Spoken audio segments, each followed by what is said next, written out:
Shanti.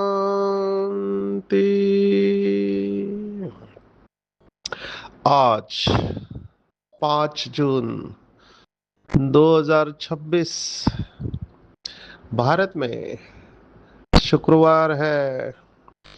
Today is 5th June 2026 and it's Friday in Bharat. आज की मुरली का जादुई रहस्य स्वयं को प्रेरणा देने के लिए magical secrets of today's Murli for motivating the self. आज विशेष दिन है 5 जून। पूरे विश्व में विश्व पर्यावरण दिवस के रूप में मनाया जाता है। इस समय का बहुत गंभीर विषय है। एक ही पृथ्वी है और इस पृथ्वी पर ही जीवन है।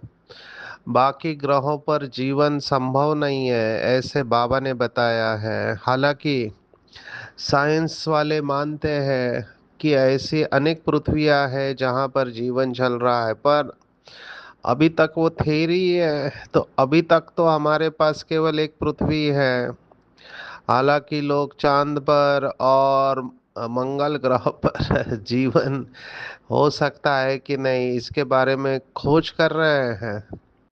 मंगल पर जीवन है या नहीं, इससे ज़्यादा ज़रूरी है हमारे जीवन में मंगल है या नहीं। मंगल माना मंगलमय जीवन, मंगल ग्रह नहीं। नहीं तो ज्योतिष विद्या के अनुसार जिन लोगों पर मंगल ग्रह भारी होता है उनके जीवन में क्या क्या विघ्न आते हैं वो अलग सब्जेक्ट है। आते हैं पृथ्वी के ऊपर। एक ही पृथ्वी है और इस समय साइंस और लोग बहुत कोशिश कर रहे हैं इस पृथ्वी को बचाने के लिए। लेकिन ड्रामा प्लान अनुसार भावी को कोई टाल नहीं सकता है। हम सब जानते हैं क्या होने वाला है। तो हर साल ये थीम माना एक विषय लेकर पृथ्वी को बचाने का कोशिश किया जाता है। इस समय का 2026 का विषय है जलवायु कार्रवाई, माना क्लाइमेट एक्शन। और इस समय बहुत सारा इसके ऊपर काम हो रहा है, क्योंकि पूरा पूरा नेचर का साइकिल ही डिस्टर्ब हो रहा है। हमने ग्रीन हाउस गैसेस के बारे में सुना, कार्बन डाइऑक्साइड, मीथेन और भी कई सारे गैसेस है जिससे पृथ्वी का टेम्परेचर बदल रहा है। अभी इसके वजह से बर्फ पिघल रही है और बर्फ पिघल रही है तो पानी का स्तर बढ़ते जा रहा है। तो कभी तो बर्फ बनी होगी और ये बर्फ पिघलती जा रही है तो जो समुंदर किनारे वाले देश है वो पानी की चपेट में आ जाएंगे, या छोटे छोटे आइलैंड। तो इसके ऊपर बहुत काम हो रहा है। हम पर्यावरण को सुरक्षित रखने के लिए क्या क्या पहल, भारत में तो बहुत कुछ हो रहा है। अब ये मदर डेयरी करके है, इन्होंने ये जो दूध की थैली है इसको नेचुरली डिग्रेडेबल बनाया है। मिट्टी में मिलने वाले दूध के पाउच की शुरुआत की है। सोचो क्या क्या रिसर्च हो रहा है ताकि हम पृथ्वी को बचा पाए। कम से कम हम तो बाबा के बच्चे इतना कर सकते कि जितना हो सके। अभी कई सारे बातें कंट्रोल में नहीं है। मैं देख रहा हूँ आजकल हम कई सारे नेशनल प्रोग्राम में बैठते हैं स्टेज पर, या स्टेट लेवल के भी होते हैं। तो पहले प्लास्टिक के बोतल रखते थे, अभी कांच के बोतल रखना चालू किया है, क्योंकि प्लास्टिक बहुत डेंजरस है, वो ख़त्म नहीं होता है। तो कांच के बोतल में पानी पीना चाहिए। ये छोटी छोटी चीजें हैं। मार्केट में जब आप जाते हो तो अपने घर से ही कपड़े की थैली लेकर जाना चाहिए, और कचरा इधर उधर नहीं फेंके। बेसिक चीजें हैं प्रकृति को बचाने की। तो इसके ऊपर हमारे बहुत सारे विंग सेंटर पे प्रोग्राम होते हैं। आप भी ये कर सकते हैं, क्योंकि ये पृथ्वी को बचाना हम सबका कर्तव्य है। पर्यावरण को प्रदूषण से बचाना, हवा वायु जल परिवर्तन, इस समय तो जलवायु के ऊपर है। आप देख रहे हैं गर्मी कितनी बढ़ रही है।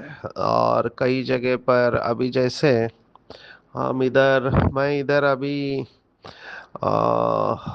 पश्चिम बंगाल में हूँ, तो यहाँ पर सिक्किम और दार्जिलिंग और कालिम्पोंग करके स्थान है। वहाँ पर तो अभी भी टेम्परेचर बहुत प्लेजेंट है लेकिन नीचे आओ तो बंगाल में बहुत पसीना। जैसे कल कूच बिहार में हम थे तो बहुत पसीना था, स्टेज के ऊपर बैठे थे तो पूरा भीग गए थे, इतना पसीना।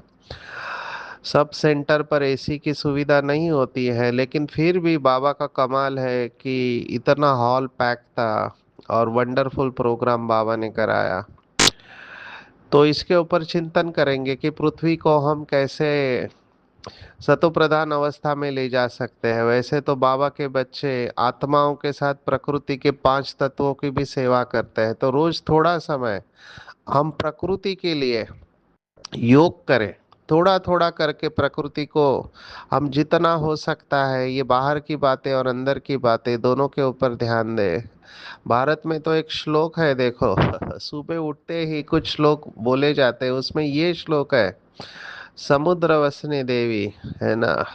माना वो कहते हैं कि तुम देवी हो, धरती को माता कहा है ना। तो उसमें धरती के ऊपर आप बिस्तर से नीचे उतरते हो और धरती के ऊपर पाँव रखते हो, तो वो श्लोक कहा जाता है कि समुद्र वसने देवी, पर्वत स्तन मंडले, लक्ष्मी पत्नी, नमस्तुभ्यं पाद स्पर्शम क्षमस्व में। माना, हे देवी, तुम्हारे ऊपर पाँव रखने से पहले मैं तुम्हारी क्षमा मांगता हूँ। माना पृथ्वी के ऊपर पाँव रखने से पहले भी उससे क्षमा मांगते हैं। सोचो कितनी भावना श्रेष्ठ होनी चाहिए। तो ऐसे पृथ्वी की रक्षा हमको करनी है। आज की मुरली भी बाबा यही कह रहा है कि पुरानी दुनिया से तुम्हें बेहद का वैराग्य चाहिए। आज बहुत अच्छा प्रश्न बाबा ने पूछा हुआ है। मुझे ये बाबा का स्टाइल बहुत अच्छा लगता है। हम भी लौकिक में किसी को जवाब सीधा नहीं देते, हम केवल प्रश्न पूछते हैं, क्योंकि लोग समझदार हैं। और ऐसे कहते हैं कि समझदार को इशारा काफी होता है। तो लोग समझदार हैं, उनको पता है क्या हो रहा है, तो केवल प्रश्न पूछो तो बाबा ने जो भी हमारे अंदर प्रश्न उठते हैं, उन सभी प्रश्नों का जवाब दिया हुआ है। और आज की मुरली का प्रश्न तो बहुत ही वंडरफुल है, क्योंकि ये बहुत लॉजिकल है ये प्रश्न पूछना। कि वो कहते हैं कि भगवान तो सर्वशक्तिवान है, उसके लिए कुछ भी असंभव नहीं है तो भगवान ने अगर ये यज्ञ रचा हुआ है तो उस यज्ञ में विघ्न क्यों पड़ रहा है, और भगवान कुछ करता क्यों नहीं है इसी बात से लेकर नाराज होकर कई बाबा के बच्चों ने बाबा का हाथ भी छोड़ दिया है कि इतना सारा गड़बड़ हो रहा है तो बाबा कर क्या रहा है। और इसके ऊपर दुनिया में गीत भी कई लिखे जा चुके हैं कि भगवान को क्या ये दुख दिखाई नहीं देता है। इतना पापाचार भ्रष्टाचार फैला है तो भगवान का न्याय कब मिलेगा। ऐसे लोग भगवान से अपेक्षा करते हैं, गॉड अल्लाह ईश्वर से। देखो, लंदन में एक कार्यक्रम हुआ था, तब दादी जानकी और एक यूरी गैलर करके व्यक्ति है, दोनों के बीच में एनकाउंटर, क्योंकि दोनों शक्तिशाली है। यूरी गैलर लौकिक की एक आत्मा है जिन्हें साइकिक कहते हैं। साइकिक माना उनके पास पावर है। उनके पास तो ऐसी पावर है कि बचपन में वो स्कूल जाते थे तो अपने संकल्प शक्ति से वो स्कूल के घड़ी के कांटे को आगे लेकर जाते थे। सोचो इस आत्मा के अंदर कितनी ताकत होगी। तो ये प्रोग्राम था लंदन में। तो दादी जानकी और दोनों को टेलीपैथी कराई गई, दोनों ने एक दूसरे को दृष्टि दिया। तो इतना वंडरफुल कार्यक्रम रहा कि यूरी गैली ने सरेंडर कर दिया। यूरी गैलर ने कहा कि मैं तो केवल चम्मच और चाबी को संकल्प शक्ति से टेढ़ा कर देता हूँ, ये उनके पास ताकत है। उन्होंने तो पब्लिक में हाथ में एक मूंग का दाना लेकर केवल ऑन द स्पॉट मूंग के दाने को केवल हाथ रखा उंगली और उसको कहा ग्रो, माना बड़े हो जाओ। तो वो मूंग का दाना अंकुरित होने लगा। आप सोचो उस आत्मा के अंदर कितनी पावर होगी। लौकिक का है। तो वो नामी ग्रामी है, बहुत सारे लोग सामने बैठे हुए थे, तो उनके जेब में उनकी कार की चाबी थी। तो उन्होंने संकल्प शक्ति से उसे टेढ़ा कर दिया बिना हाथ लगाए। तो ये उसके पास पावर है। तो वो दादी जानकी के आगे सरेंडर हो गया, बोला कि मैं तो केवल चम्मच और चाबी को टेढ़ा कर लेता हूँ, लेकिन दादी जानकी ने अगर संकल्प किया तो जितने भी न्यूक्लियर वेपन्स है सब डिसार्म हो जाएंगे, उनके अंदर की ताकत खत्म हो जाएगी। इतनी शक्तिशाली आत्मा है। और दादी जानकी को जब पूछा कि आपने क्या अनुभव किया, तो दादी जानकी ने यूरी गायलर की महिमा की कि बड़ा साफ दिल है और भगवान के पास जमा है। तो दादी जानकी जी को भी अनुभव हुआ कि बाबा इस बच्चे को भरपूर कर रहा है। अब ये ड्रामा के कई सारे राज हमको समझ में नहीं आते हैं, कौन सी आत्मा क्या पार्ट प्ले कर रही है। पर कहने का भाव है उस यूरी गैलर ने दादी जानकी जी को ये प्रश्न पूछा कि आप भगवान के हो, आपने भगवान को जीवन दिया है, तो इतना अत्याचार इस समय हो रहा है, इतने लोग मर रहे हैं, इतना दुख है, पूरी दुनिया में युद्ध हो रहे हैं, तो भगवान चुपचाप कैसे देख रहा है ये सब? ये उनका प्रश्न था। और दादी जानकी जी ने उनको धैर्य देते हुए कहा कि बहुत ही जल्द ये सब समाप्त होने वाला है। उस समय दादी ने बाबा का परिचय सीधा नहीं दिया, लेकिन इतना जरूर कहा कि ये सब जल्दी खत्म होके एक अच्छी दुनिया आने वाली है। ये उस समय दादी को आया था। तो ये प्रश्न हमको भी लोग पूछते हैं कि अभी देखो हमारी कितनी सारी बहनें हैं, भाई है, जो पवित्र जीवन जी रहे हैं, है ना, जिन्होंने कोई गलत काम नहीं किया अपने जीवन में, लेकिन उनके जीवन में बहुत समस्याएं हैं। हमारे परम आदरणीय गुलजार दादी के लिए कहते हैं कि वो तो 7 साल की उम्र में बाबा के पास आए। हमारी पहली मुख्य प्रशासिका जगदम्बा सरस्वती मम्मा जिसे हम कहते हैं, वो भी कुमारी थी। तो इनको इतनी बड़ी बीमारियां कैसे हुई, कैंसर, इन्होंने तो कोई पाप कर्म नहीं किए हैं। ऐसे ऐसे प्रश्न पूछते हैं। और आपका यज्ञ तो भगवान ने स्थापन किया है, तो इतना विरोध क्यों है? भगवान अपनी ताकत से इन सबको दूर कर सकता है, ठीक कर सकता है। तो बाबा ने आज इसका जवाब देने की कोशिश की है। अभी इस जवाब से संतुष्ट होना नहीं होना ये हम सबके ऊपर है। पहले बाबा का जवाब देखते हैं। तो बाबा ने क्या कहा कि भगवान समर्थ होते हुए भी उसके रचे हुए यज्ञ में विघ्न क्यों पड़ते हैं? क्योंकि रावण भगवान से भी तीखा है। देखो बाबा मार्क्स दे रहा है, किसको दे रहा है? रावण को मार्क्स दे रहा है। कह रहा है रावण भगवान से भी तीखा है। जरूर जब उसका राज्य छीना जाएगा तो विघ्न डालेगा ही। शुरू से लेकर ड्रामा अनुसार इस यज्ञ में विघ्न पड़ते ही आए हैं और पड़ने ही है। माना विघ्न क्यों पड़ते? आउट, माना ये प्रश्न ही आउट, पूछना ही नहीं है, पढ़ने ही है। क्यों पढ़ने हैं? क्योंकि हम पतित दुनिया से ट्रांसफर हो पावन दुनिया में जा रहे हैं। तो जो पतित मनुष्य है, पतित मनुष्य विघ्न डालेंगे। तो नंबर वन आंसर बाबा का कि ये प्रश्न गलत है कि क्यों पढ़ते हैं। तो बाबा ने कहा पढ़ने ही है। क्यों? तो बाबा ने इसको अलग अलग तरीके से अलग अलग मुरलियों में कहा। एक मुरली में कहा था कि माया और रावण आधा कल्प इनका राज्य है, अभी इनका राज्य जा रहा है तो वो इजीली थोड़ी छोड़ेंगे। जैसे आजकल के पार्टियां हैं, अभी देखो मैं पश्चिम बंगाल में हूँ, यहाँ पर ममता दीदी का कितने साल तक शासन चला।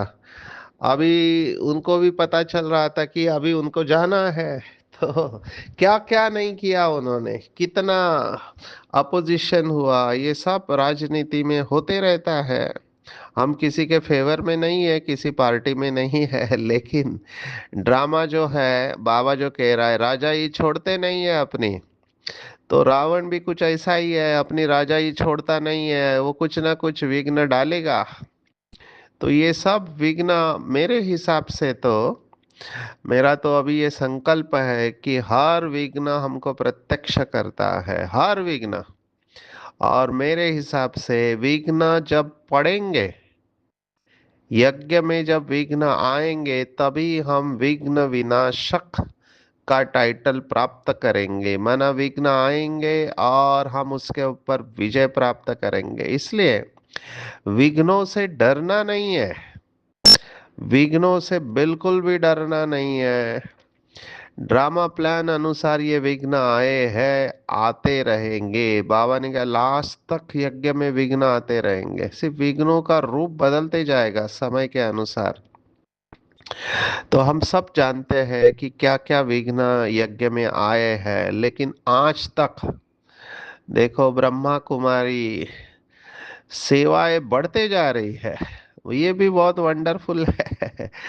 जब ब्रह्मा बाबा का शरीर छूटा तो यही लोग राह देख रहे थे कि इनका गुरु गया तो अभी इनकी संस्था का क्या होगा, इनकी पालना कौन करेगा। क्योंकि उन्होंने देखा है लौकिक में जब गुरु चला जाता है तब वो संस्था आगे बढ़ नहीं पाती है। लेकिन यहाँ पर ब्रह्मा बाबा एक तो गए नहीं है, उनको लगता है गए, लेकिन हम सब बाबा के बच्चे जानते हैं कि वो फरिश्ता रूप में है। और दूसरा सबसे इम्पोर्टेंट, उनको पता ही नहीं कि इस यज्ञ को चलाने वाला कोई देहधारी नहीं है जिसका शरीर छूट जाए। ये तो स्वयं निराकार इस यज्ञ को चला रहा है, तो वो जा कैसा सकता है। ये तो असंभव बात हो गई। इसलिए ब्रह्मा कुमारियां देखो दिनों दिन, दिन क्या बोलते हैं वो, रात को चौगनी दुगनी और चौगनी प्रगति करते हुए इतने सारे स्टूडेंट्स बाबा के बढ़ रहे हैं। मैं तो यहाँ की धरनी देख के हैरान हूँ। बंगाल में गीता पाठशाला में 60-70 स्टूडेंट आ रहे हैं, तो कितनी भावना है यहाँ पे। मैंने देखा सिर्फ उनकी पालना अच्छी करके, जैसे बाबा ने कल परसों मुरली में कहा था कि क्वालिटी को मेंटेन करना है, धारणा बहुत जरूरी है। धारणा अगर नहीं है तो फिर भक्ति मार्ग जैसा हो जाएगा। तो क्वालिटी के ऊपर अंडरलाइन करना है। जैसे परसों की मुरली में बाबा ने कहा था कि अगर निमित्त आत्मा ऐसे स्टूडेंट को लेकर आती है जो फिर बाबा का हाथ छोड़ देता है या बाबा का बनने के बाद डिसर्विस करता है, तो उसका भी लाने वाले के ऊपर बोझ चढ़ जाता है। तो इस पॉइंट को लाइटली नहीं लेना। भगवान सीधा सीधा कह रहा है कि आप रिस्पॉन्सिबल हो जो लेकर आए हैं, हम बच नहीं सकते हैं।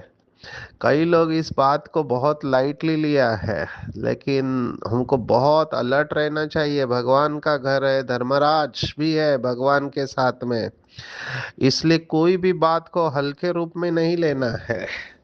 इसलिए इस बातों के ऊपर चिंतन करना है। मैं तो विघ्न के बारे में ये कहूँगा कि एक सबसे इम्पोर्टेंट बात जो हमें आध्यात्मिकता सिखाती है कि हम विघ्न नहीं बने यज्ञ में। ये मुझे बहुत इंपॉर्टेंट बात लगती है। बाहर वाले भले जो करना है करे, लेकिन मैं यज्ञ में विघ्न रूप नहीं बनूं।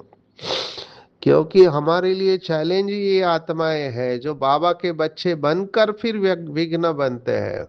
कितना बड़ी बात है, कितने सारे वीडियो में ये असंतुष्ट आत्माएं हैं।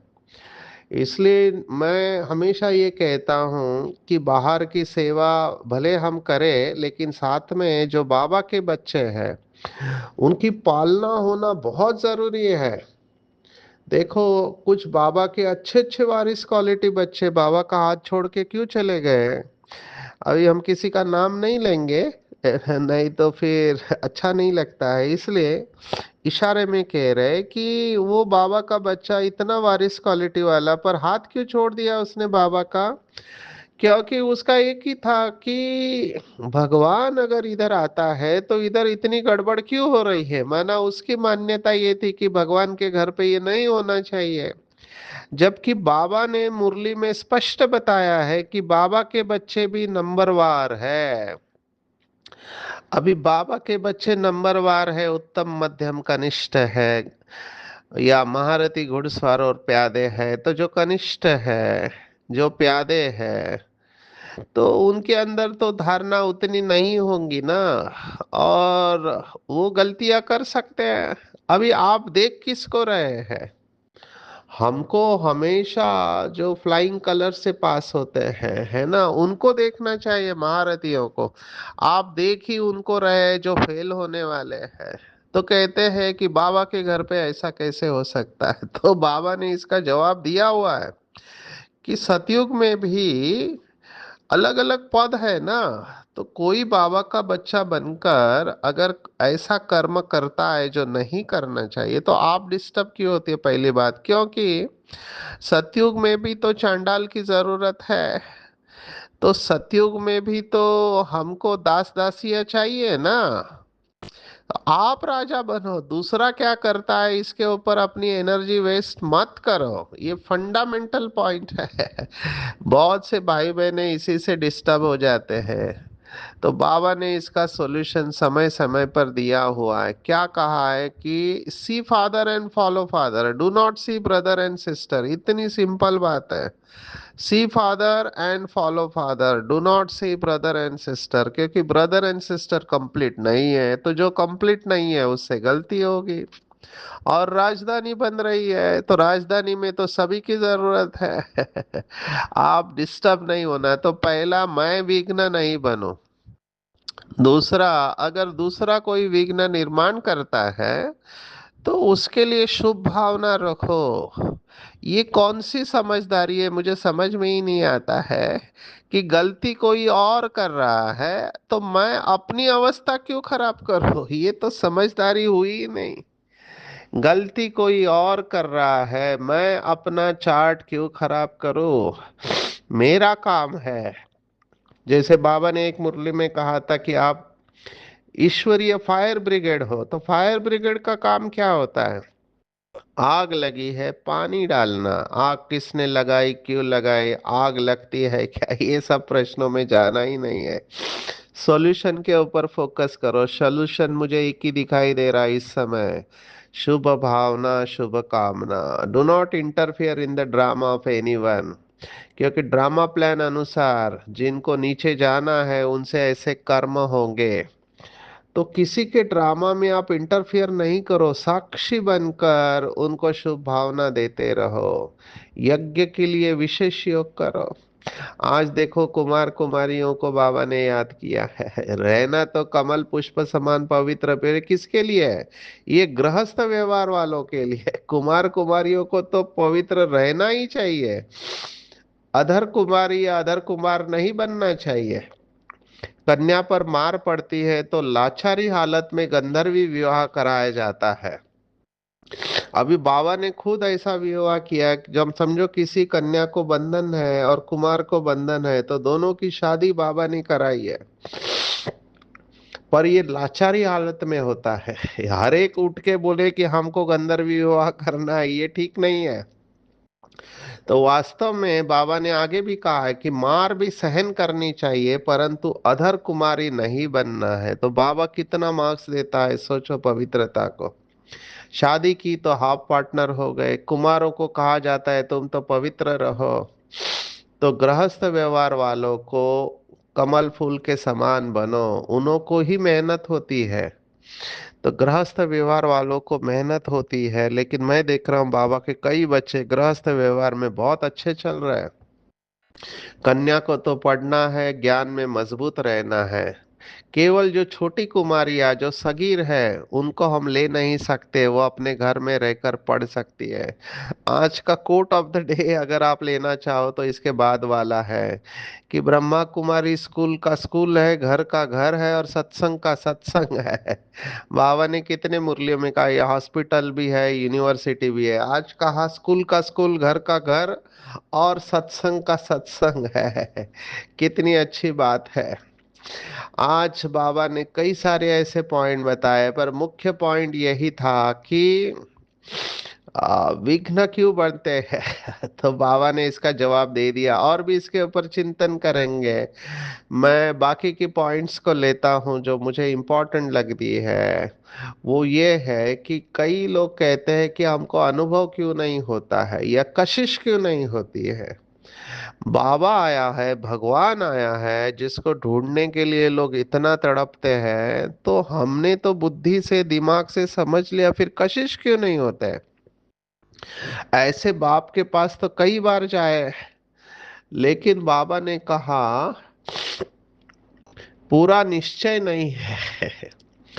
पूरा निश्चय नहीं, नहीं तो मास 2 मास बाद आकर रिफ्रेश हो सकते हो। उनको घड़ी घड़ी कशिश हो गई।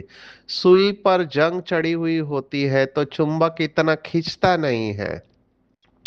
जिनका पूरा योग होगा उनको झट कशिश होगी, भाग आएंगे। जिनकी कट उतरती जाएगी उतनी कशिश होगी। तो कारण का जवाब बाबा ने दे दिया है, क्यों बाबा से आकर्षण नहीं होता है, क्यों बाबा के लिए तड़पते नहीं है। जिनका पूरा योग होगा उनको झट कशिश होगी, भाग आएंगे। गीत है, चाहे मारो चाहे कुछ भी करो, हम दर से कभी नहीं निकलेंगे। ये अवस्था है योगी आत्माओं की। जो बाबा ने कहा ना, पवित्रता के लिए मरना पड़े, मार खानी पड़े तो भी खानी चाहिए। हमारी ऐसे माताओं की कहानियां है कि पति ने बहुत मारा विकार के लिए, लेकिन वो टस से मस नहीं हुई। ये सहन शक्ति हमको रखनी चाहिए। सभी लोग ये रख नहीं पाते, लेकिन जो रखते हैं वो बहुत ऊंच पद पाते हैं। तो चाहे मारो चाहे कुछ भी करो, हम दर से कभी नहीं निकलेंगे, परंतु वह अवस्था तो पिछाड़ी में होगी, कट निकली हुई होगी तो वह अवस्था होगी। तो चेक करना चाहिए, ये अवस्था है मेरी, क्या मैं बाबा के लिए तड़पता हूँ। बंधन जब खलास हो तो सर्विस पर जा सके। माँ बाप को अपने बच्चों को संभालना है, बाप की याद में रहना है। तो बंधन बंधन करके रोते नहीं रहना चाहिए, क्या करे परिवार है गृहस्थ है, नहीं। बंधन मनसा में होता है। मनसा में आप फ्री है तो सब कुछ करते हुए भी आप उड़ता पंछी बन सकते हैं। तो ध्यान में रखना है वैराग्य की अवस्था मेरी कितनी है। वैराग्य जितना होगा उतना हमारे अंदर कशिश होगी बाबा के लिए। वैसे तो बहुत सारे पॉइंट है, लेकिन आज बाबा ने कहा वास्तव में तो एक ही पॉइंट है, मन मना भाव। कितनों की चिट्ठी आती है, बाबा हम बांधे लिए है, अभी एक द्रौपदी तो नहीं है, हजारों हो जाएगी।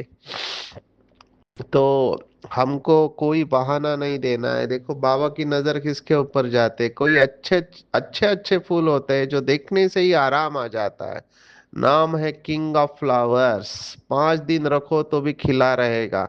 हमको ऐसे बनना चाहिए, जो भगवान कह रहा है किंग ऑफ फ्लावर्स बनना है। खुशबू फैलाते रहना चाहिए। समाने और सामना करने की शक्ति द्वारा सेवा में सफलता प्राप्त करने वाले रूहानी सेवाधारी बनना है। तो जो रूहानी सेवाधारी होते हैं उन्हें सेवा के सिवाय कुछ भी सूझता नहीं है। वो मन वचन कर्म से एक सेकंड भी रेस्ट नहीं लेते, इसलिए बेस्ट बन जाते हैं। वे सेवाओं में सफलता प्राप्त करने के लिए सदा यही याद रखते कि समाना और सामना करना।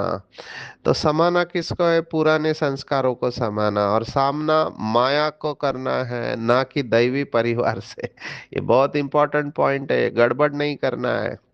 माया से सामना, न कि दैवी परिवार से। ऐसे नॉलेजफुल और पावरफुल बच्चे, उन्हें ही रूहानी सेवादारी कहा जाता है।